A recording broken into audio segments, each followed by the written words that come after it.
Hello, it's Gary Wallace here, and thank you for taking the time to watch this short presentation on sleep. So hopefully you've seen the introduction video on Monday. This is just now a follow-up on sleep, why we sleep and the importance of it. And then make sure to join us on Friday for the live webinar, where if you have any questions at all, you can ask us about sleep and this topic, and we'll be delving a little bit more into sleep hygiene. So more or less how we can have an awesome night's sleep. So enjoy this presentation, and if you do want to get in contact, my details are at the end of this presentation as well. So thank you so much. See you soon. So welcome along to this short presentation about sleep, how it affects our health and how it improves our health as well. So I'm going to take you through a little presentation here now. So the first one we're going to look at is the importance of sleep and why we sleep. So why we sleep? We cannot survive without it. As a species, we cannot survive without sleep, okay? It improves our health and all performance is in our life. So it doesn't really matter if whatever you do with your life, if you are working, if you're stay-at-home mom, whatever it is, we needed sleep to help us perform in life and most importantly for our health. Sleep, all brain processes and organs are enhanced by sleep. So how we think, the decisions that we make, how we process through our mood, our emotions, our well-being, then how our heart, how we will recover, how well all of our organs work and help us with those processes that we need every single day to live healthily, but also achieve what we need to achieve. It also helps control our eating habits. Now, whenever you maybe have a poor night's sleep, if you notice, you're reaching for the junk food a lot. So you're trying to get those cravings in, and even no matter how much you eat, you are never really full. And again, that is something to do with our sleep cycle and what our hormones done. But when we do we make better decisions on our food, but it also helps then secrete with that about us, how well we're eating and how full we are. It lets our body be alert of how full we are. It is the cheapest and most effective form of recovery. Now, when I'm working with sports teams, sleep is the number one thing that we always work on. But even with everybody, recovery is for everybody. Throughout the day, throughout the 24 hours, we are physically, psychologically, every way, we need to recover what we've done the night before. And that may be through thinking, things we've learned, if we are studying, if you are out doing your 5Ks, 10Ks, if you're in the gym, whatever you're doing, we all need to recover from what we've done in that past moments when we were asleep or awake, sorry. Sleep deprivation, it reduces recovery, performance, decision-making, and well-being. And we're going to discuss a little bit about that as we go along. So sleep questionnaires, really, again, if you're worried about your sleep, you can take these sleep questionnaires and it will be a good enough start for you then to maybe pass on to a sleep expert or a health advisor like your doctor. I would recommend that if you are to take any one of these little tests, you can find them online, that you do then go and contact a medical professional.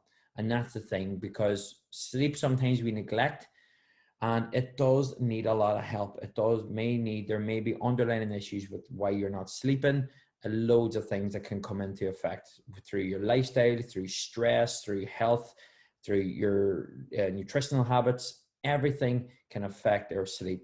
And you can take these short questionnaires on it, but I would highly, highly recommend, if you're scoring quite low on them, that you seek the appropriate advice from a medical professional, a qualified medical professional. So if we look at sleep, how much we sleep. So as we look here, newborns are 12 to 18 hours up to 2 months old. 3 months to 1 is 14 to 15 hours, and 1 to 3 year olds 12 to 14. 3 to 5 we start talking 11 to 13. 5 to 12, 10 to 11, and then we get into our teenage years. Again, we could maybe touch a little bit in this now, and we'll touch it when we talk about circadian rhythm and why teenagers seem to go to bed a lot later and get up a lot later as well. And it's all to do with being night owls. So that's what happens maybe when we're hitting that transition of adolescence. So if you're a teenager watching this, try as best you can to get a bit of sleep, but don't ever threat too much if you're not sleeping too early. And parents especially, we do need to give children that time to actually sleep, as you see, and it's going to help massively with how they progress, how they grow. They're going through a huge growth spurt. Then ourselves, adults, 7 to 9 hours. So if you're hitting that sweet spot in around 8 hours, then you're winning. Okay, so really important. And if you think about the development of from a newborn, even right up to 5-6 years of age, it is huge. The growth that they go through, how they develop in all areas, physical, psychological, everything. That sleep is a key for that development, is key for that development in all areas of their life as they grow up. What they learn throughout the day, all of us, we rewire it into our brain, and it helps us learn, helps us get that into our mind, into our brain. Our neurons are all firing together and going, right, that's stuck in there now. So unfortunately, if we look at the little table below, which says on average, adults only sleep 6 to 5 hours per night. So well off the 7 to 9 hours recommended sleep, and hitting that sweet spot about 8. 30% sleep less than 6 hours, and 10% survive on less than 5 hours. Now that could be for a number of factors. It could be your work schedule. It could be your family commitments. Could be loads. It could be underlying health issues that's disrupting your sleep. There's loads there that we maybe need to take, really be more aware and find out, okay, how can I get the 8 hours? And again, on Friday, we're going to really delve into that. How can we help you sleep better at night so that you are able to hit this 8-hour kind of magic spot? So the next thing we look at then is sleep and our health. So we wear lack of sleep like a badge of honor at times. So, I only survive in 3 hours sleep or 4 hours sleep, whatever it is. All right.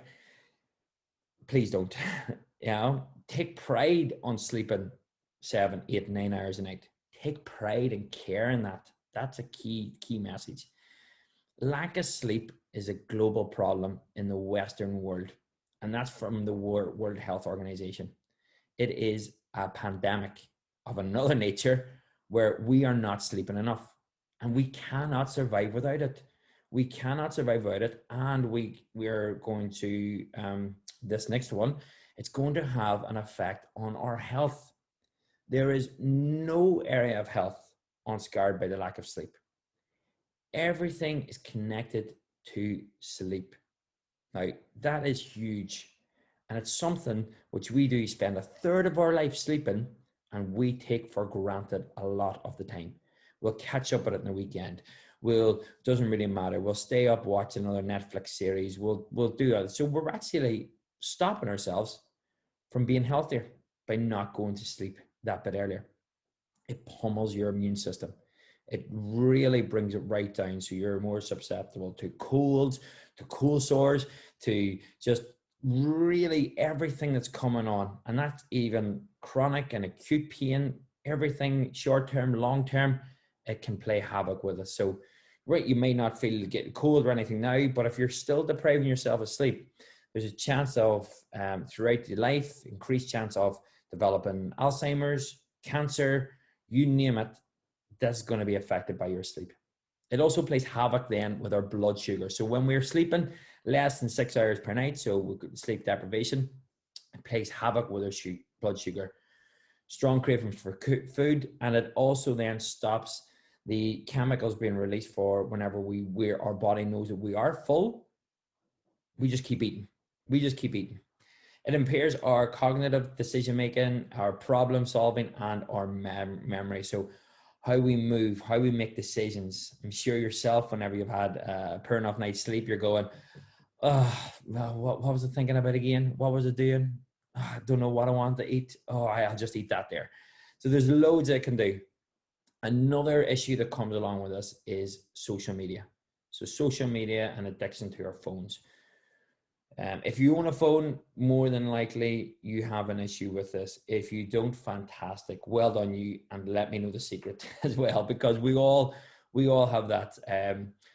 We can't go more than 12 minutes without checking our phone. Now, it fluctuates between age groups, so it can be more or less. Obviously, the younger you are, the more you check it compared to the older you are.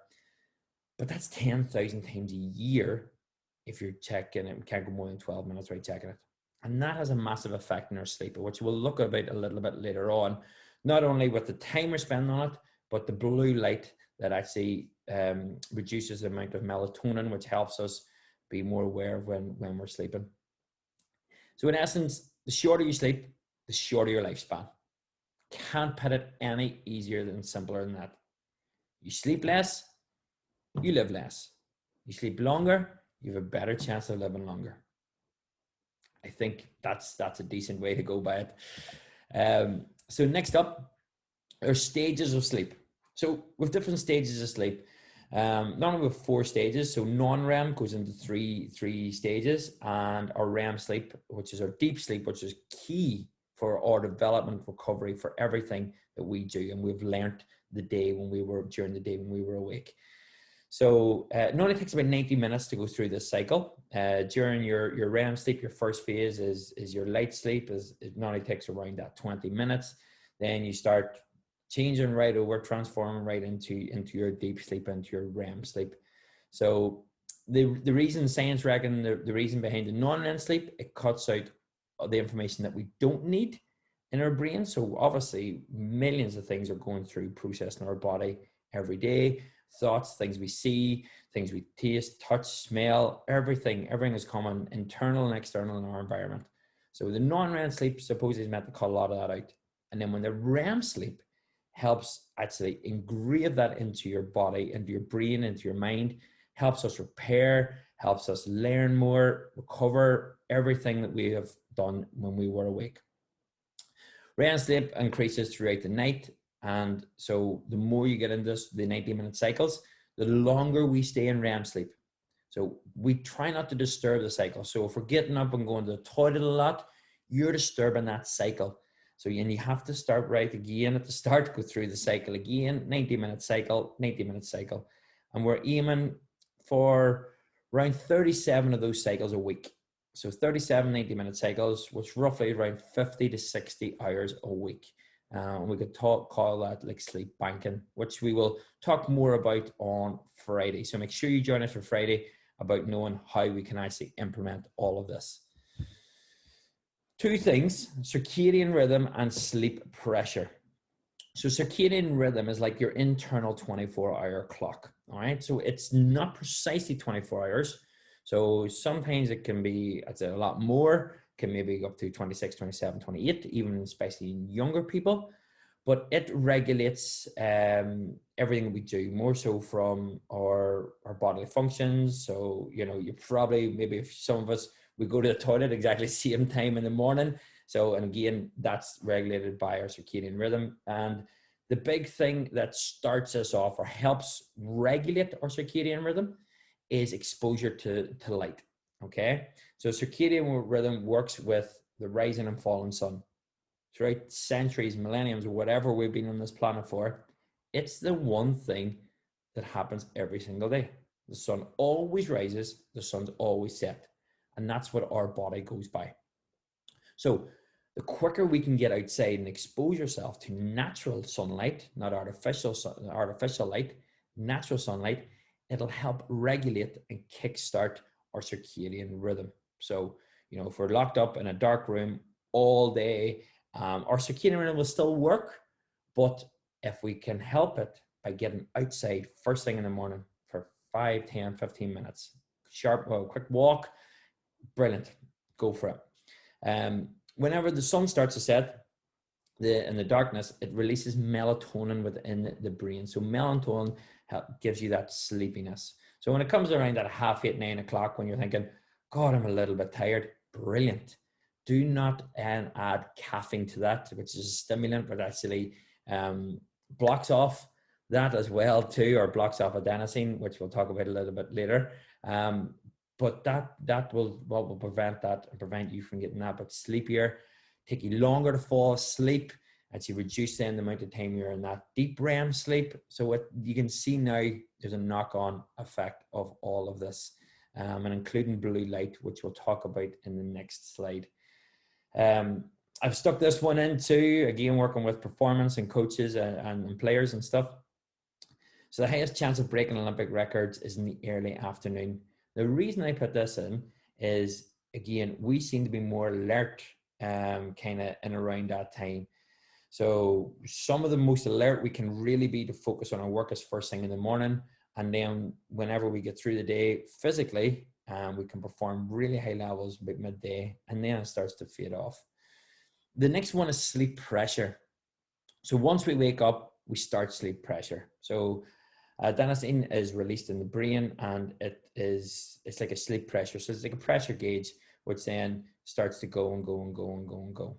So sleep pressure piles up. We start to get sleepier. We do not ignore this, okay? So again, lack of light first thing in the morning, caffeine, blue light can actually prevent that by up to 23%, how that quick that was releasing.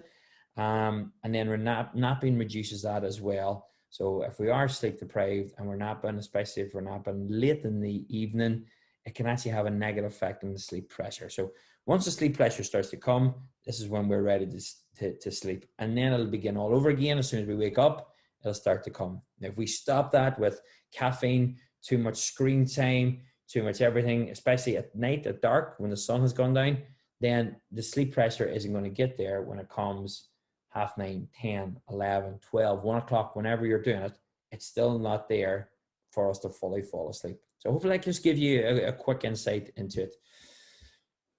Caffeine, alcohol, blue light, and sleepers. So caffeine can take up to 12 hours to process and break down into your body. So trying to metabolize that. And again, it stops that sleep pressure. So it can actually prevent that from happening, and just takes you longer to fall asleep. You may be lying in bed more alert and awake, and can also have effects. Scientists have seen, or research has shown, that it can affect to the amount of time you spend in REM sleep and deep sleep as well. So again, something to be mindful of. Alcohol. So when we sleep or we take alcohol maybe later at night, when it metabolizes in our body and breaks down in our liver, it actually can wake us up, and it suppresses again that REM sleep. So that deep sleep that you need for recovery, for embedding everything you've learned throughout the day, for helping you make better decisions the next day, absolutely huge. So blue light suppresses the melatonin. So again, it's your sleep cycle, which is secreted at night, by up to 23%. So it keeps you more alert. So if you're constantly on your phone at night, if you're watching TV, if you're watching an iPad, anything, especially technological device that is close to your face, it can suppress the melatonin level by 23%. In other words, you won't feel as sleepy. It's going to take you longer to fall asleep, and you'll spend less time in your deep sleep. Now, sleepers or sleeping pills, they put you on natural sleep. Okay, so it's like a mini coma. Again, you do not go into that deep REM sleep, or not as much time spent or quality of sleep. And that's key. You may sleep for a duration, but your quality of sleep isn't there. It isn't fully there. It's poor. So acute use of these is okay. So every once in a while, it hasn't seemed to have huge effects, but a chronic use of these can have massive implications on your health. Again, I am not a trained medical professional in this. I would seek advice from your doctor if you are worried about anything that we've kind of said through here. This is just information that you can take, and you decide to what you do with that, okay? I would suggest that you speak to a sleep expert, and first of all, your GP, who then can guide you on the best things that are going to help you. So napping now. So napping, Napping's fantastic. If we can get the naps in, it reduces sleepiness, heightens alertness, increases concentration, enhances performance throughout the day, our mood as well. Like, I haven't hardly maybe mentioned that too much, that the biggest thing that affects us as our sleep, if we get enough of it, is our mood and our overall well-being. So our overall well-being and mood is massively increased when we get our 8 hours of sleep. Okay, so grogginess associated too with longer naps. So again, that's what it's called game day. If I was using them with some athletes who are out there, I would try and keep that window either 20-minute nap or a 90-minute nap. And I put that at the bottom because at 20 minutes, you're in the first stage of your REM sleep. So you'll wake up alert. Okay. So we can practice that by trying to set an alarm clock for 30 minutes, use relaxation techniques, breathing techniques, listening to relaxing music. So then we sleep within that 10-minute period and then wake up 20 minutes later, full 30 minutes for that nap to happen. If you go past that roughly 20-minute window, recommend that you sleep through a full cycle, 90 minutes, so you get right into that REM sleep as well. And the reason being, because in between that 20 to 90 minutes, this is where we can wake up groggy. This is where we can wake up, we just feel even worse having a little nap. So 20 minutes or 90 minutes, aim for those two, okay? Avoid naps, but if you have trouble falling asleep at night, and I would recommend avoid them after 1 p.m. So roughly in around that time. So after lunch, 1:32, possibly once you go past 2 o'clock, you really could have an effect on the amount of sleep pressure that you have. So you can not maybe fall asleep as well that night. So there's a little bit just on napping, but it improves our performance, our thought process. Sir Isaac Newton actually came up with the light bulb whenever he had a nap. He was missing one thing part. He slept on it, had a little nap, and came back with a problem or the solution. So so there's so much that can go on with a nap, especially if you have a lot going on, you can't solve a problem. They say sleep in it. It's the best thing because that's when the brain can actually slow down, process everything, and then help you. And overall, it's going to improve your well-being too. So we're winning all the way when we're napping. I've just put a little bit on here now. Obviously, my main area is working with athletes and high-end performance, elite performers. So quickly just go through this. So even if you are a weekend warrior, if you're hitting the gym, if you're trying to reach a 5K, a coach to 5K, sleep's going to have a massive effect on your performance and reaching those goals. Huge effect. So sleep loss and performance, again, less than 6 hours. So it increases your risk of injury 1.7 times against someone with less than 8 hours sleep. So if you sleep less than 8 hours and hitting around that 6, you're more likely to increase your risk of injury out running the roads, in the gym, whatever it may be, by 1.7 times. So it impairs your cognitive function, your decision making, maintaining high levels of motivation and mood to go, oh my God, do I have to run tonight? It's your sleep. If you're more alert and more ready to go, it's not going to be 100% easy, but it's going to be easier.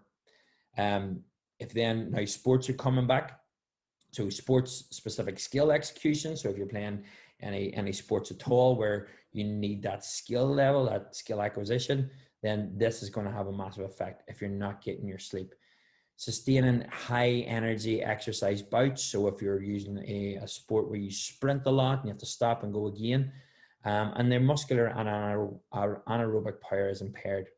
Again, it weakens the immune system and decreases reaction time. Poor heart and recovery too. So if you have been putting the work in, you want to recover quite well, and lack of sleep will not help too much on that. Increases the non-healing rates too of ligaments and muscle strains. So if you've any niggly issues, if you're not sleeping, you're not giving the body enough of time to recover, and then that's just going to keep those wee niggles keep coming back. Those little groin strain, those wee tweaks in the hamstrings, those little ankle injuries, all of that's going to start coming back as a massive negative effect on your mood and psychological well-being. So huge effect on that, and that can have a knock-on effect on everything else. So It covers all these four pillars as such of sports. So your physical, your technical, and your psychological are all affected by sleep. The good news is if we do sleep well, it can increase our performance by 2.2 to 5%, speeds up recovery, embeds the knowledge that we've learned. So if we're learning new skills or we're learning something, then it's going to be embedded with that sleep, improves our memory, our tactics, our skill acquisition and reaction time, improves those micro tears so that we can recover really well, and reduces the cravings. So we're always reaching for that extra wee bit of cake that we don't need because we're aiming towards our health and fitness goals here, and improves decision making then on all of our nutrition.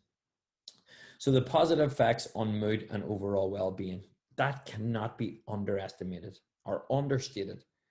Mood and overall well-being is massively affected in a positive way when we're starting to aim towards that 8 hours of sleep.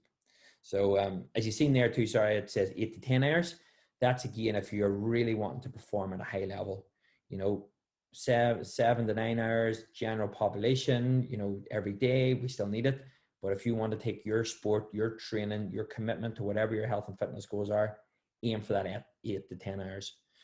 Other things to consider, morning larks. So some of us, 40% of the population are morning larks. So we get up early in the morning, we're good, we react to that. So rising 6:30, 5 o'clock at times is easier for some of us people. Night owls around 30%. Again, this is when your teenagers come in because they're going through that transition of adolescence and their circadian rhythm is a little bit out of sync. Okay, so they'll go to bed later and they'll wake up later as well. And then you got your in-betweeners, right? 30% who, again, at 7, 8, 9 o'clock kind of risers to maybe sleeping around 11, 12. But then try and mirror that up to your actual lifestyle. It's hard and it's a bit unfair for people who are night owls and they're maybe told to start work at 8 o'clock. But can we move around that? Can we make different techniques that are going to help us for that? Use of technology. So the Aura Sleep Ring is actually clinically tested and it works really well. So if you want to measure how your quality of sleep and everything, that you can do it that way. Apps you can download like Headspace, Calm, Insight Timer is really good. Listen to therapeutic sounds or stuff, the biosound waves that help you actually fall asleep as well. And then set an alarm on your phone for a pre-sleep. So around say 8, 9 o'clock, you set a little alarm that goes off on your phone and says, get ready for bed, and then have a little wind down routine. Again, we'll talk more about that on Friday. So really excited about actually how we can actually put all of this now into work. If you're traveling a lot, just be careful, on your plane, or if you're thinking that your caffeine intake, it's still going with time, even if you're doing that, or you're traveling through different time zones, plays massive havoc on our circadian rhythm. Sleep debt. So if you think, I had a poor few nights during the week, I'll make up with it during the weekend. It can take up to 3 to 4 days to recover from 2 nights per sleep. So those 2 nights, or even that one night, Saturday or Sunday morning lie-in, isn't just going to cut it if you've had a poor night's sleep. Then if you are pushing yourself now, maybe returning to play, to do different sports, to compete, we are going to push yourself hard does actually affect the way that you sleep. It does take you longer to fall asleep. Everything plays along with the system along there. So sleep banking is one thing. Again, we'll talk more about it on Friday, but it's really, can we accumulate that sleeping throughout the week? So if it's an extra hour here, maybe an extra wee lie-in there, something along those lines that can help us get that 50 to 60 hours sleep per week. And then if you are now starting to come back to playing sport and thing, and your first game's coming up, maybe you can get a little bit anxious. 70% of athletes are affected by competition anxiety, but it also could be life anxiety. So if you have a lot of anxiety and stress, it does affect the way that you sleep. So again, another area we can maybe look at whenever Gareth is taking us about our emotional intelligence, our mindset and well-being, and that's in week 2. So the week after this, I would highly recommend that you get involved with that. So as you'll notice, everything's going to gel together here. And so thinking about how you sleep can help you perform and act better when you are awake. So it can more or less make you a better person to be around and make better decisions really for you and the people around you. And that is going to be us, guys. So hopefully you took a lot from that. Thank you for watching all of this through. I'm so excited to actually join you live on Friday. We'll go quickly over a little bit what we talked about here and really delve in deep about how can we implement this sleep hygiene or sleep routine. How can we better sleepers at night? How can we get the most out of our sleep? And really so we can reach the goals that we want to reach. So I ask you now, just when you're doing this, you can pause this and write this down. So reflect, what have you heard and remembered or thought about during this session that was important to you? Okay, so it's only you. Connect. How does this relate to what you already know or what you've learned in the past? And then apply. What will you put into action as a result of this session? So those are just a few things for you to consider. And I want to thank you so much for everything that for joining me on this. And I cannot wait for you guys to join me on Friday, where we're going to go through a little bit more and be able to talk about all of this stuff. So just stopping the share screen now. And yes, guys, thank you so much. And any questions at all, get in contact with me. You can get in contact with me. It's gary@corena.co.uk. That's gary@corena.co.uk. Thank you so much for watching and see you soon. Bye.